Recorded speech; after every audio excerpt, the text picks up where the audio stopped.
coming to you from Abuja, the nation's capital. I am Blessing Owo. The news headlines. President Tinubu hands over as ECOWAS chair. Sierra Leone's Barrow takes over. 96838 candidate to take mop-up UTME on Saturday, says JAMB. Food security, food sovereignty, Senator Kerry. The president of Sierra Leone, Julius Maada Bio, has emerged as the new chairman of ECOWAS Authority of Heads of State and Government as Nigeria's President Bola Tinubu's two-term leadership of the bloc comes to an end. President Tinubu handed over the mantle of leadership to President Bio at the 67th Ordinary Session of the Ordinary Authority held in Nigeria's capital, Abuja.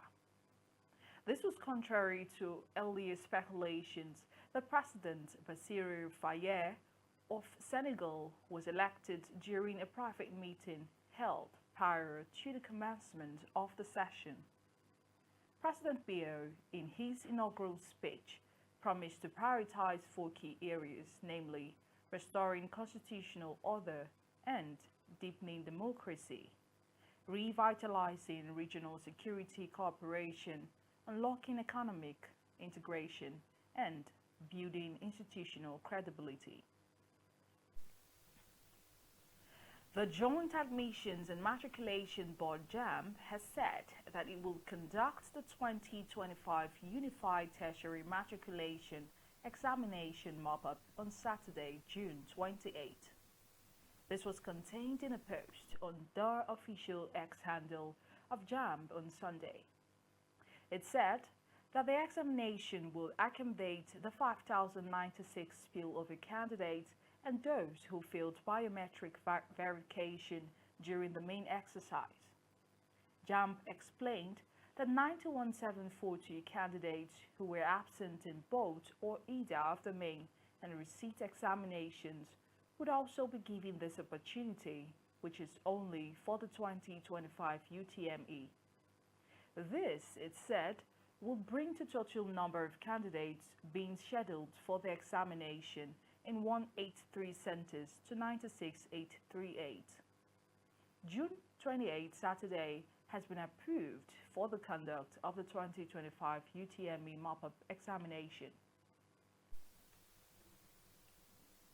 Decrease in prices of foods has been significantly improved due to the deliberate commitment of political leadership by Mr. President's mandate-driven structures for the ministry to achieve food security has been taken.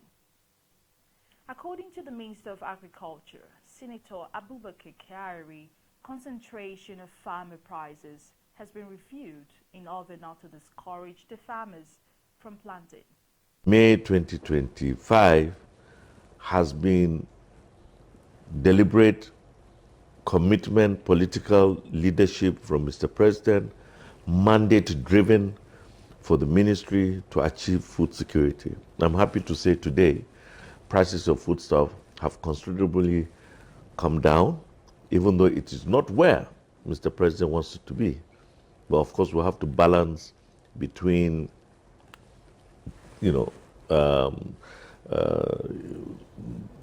this dissuading the farmers not to plant, because when prices come down too low, it will discourage the farmers from planting. So we're looking at consumer welfare and also farmer welfare at the same time. Kenneth Okonkwo, a member of the new political coalition, has said that the presidential ticket of the political alignment will not be zoned to any region in particular.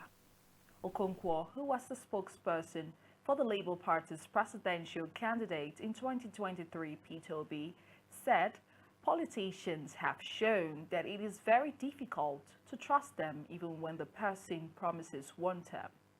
If somebody has taken a term from the south and he gets to the middle of the game and never performs like the leader, he will get into a problem.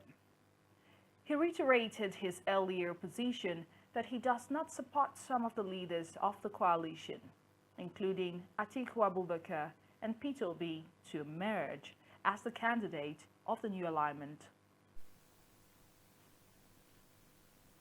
A fresh crisis is brewing in Osun State between the Commissioner for Youth Affairs, Moshood Olagunju, and the state chapter of the Coalition of Concerned Nigerian Citizens, CCNC.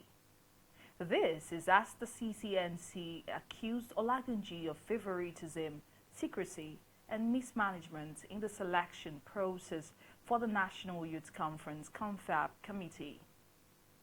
In a statement signed by CCNC Chairman Akinkunmi Musa, the group alleged that the Commissioner had consistently sidelined youth organizations that played a central role in recent activism, particularly those involved in the protests which led to the federal government's decision to hold the National Youth Confab. The group accused Olagunju of excluding its male representative, who was originally submitted by the CCNC, insisting that the Commissioner has shown a pattern of selecting only his associates or persons favorable to his camp, Abdul Salam said. They described this as an unholy alliance used to perpetrate questionable dealings within the Osun State Ministry of Youth Affairs. Senior pastor of Dunamis International Gospel Center, Dr. Paul Enenche, has explained why he rejected a 30 million naira donation from Kebbi State Governor Nasser Idris. During a recent crusade held in the state, the cleric, speaking during a sermon at the Dunamis headquarters in Abuja, said the decision was based on a long-standing principle he has maintained to avoid any form of government funding or influence in his ministry. Enenche clarified that his action was not a personal slight against Governor Idris, but rather a consistent standard he has upheld for over 2 decades. For some people, that may be a surprise because they don't know who we are, but those who knows us knows that's no surprise at all. That's how we've lived, and that's what we've stood for, he said. He recounted multiple instances to back his stance occurred in 2014. He paid his own travel expenses and declined any form of financial reward.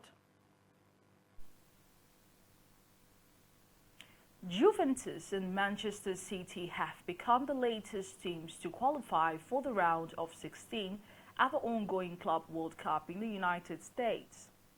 The Serie A side has opened their campaign with a commanding 5-0 win over AIA on Sunday. They have now beaten Wydad AC 4-1 to book their spot in the knockouts. Kenan Yildiz scored twice and played a key role in a goal as Juventus outclassed their Moroccan opponents in the same Group C. Manchester City thrashed AIA 6-0. Iran's parliament has voted to close the Strait of Hormuz, considered a strategic and vital asset. A senior Iranian lawmaker on Sunday said that the parliament majlis had agreed to close the key artery for world energy trade as a response to the U.S. aggression against the Middle East country and the alleged silence of the international community. The lawmakers said legislators had reached a consensus on the closure of the strait. Though about 20% of the world's oil, estimated as to about 17 to 18 million barrels per day, passes through the mouth of the Persian Gulf, the Strait of Hormuz. The United States and Israel crossed the major red line in attacking Iran's nuclear facilities. Iran's top diplomat warned, saying he was heading to Russia for talks with President Vladimir Putin.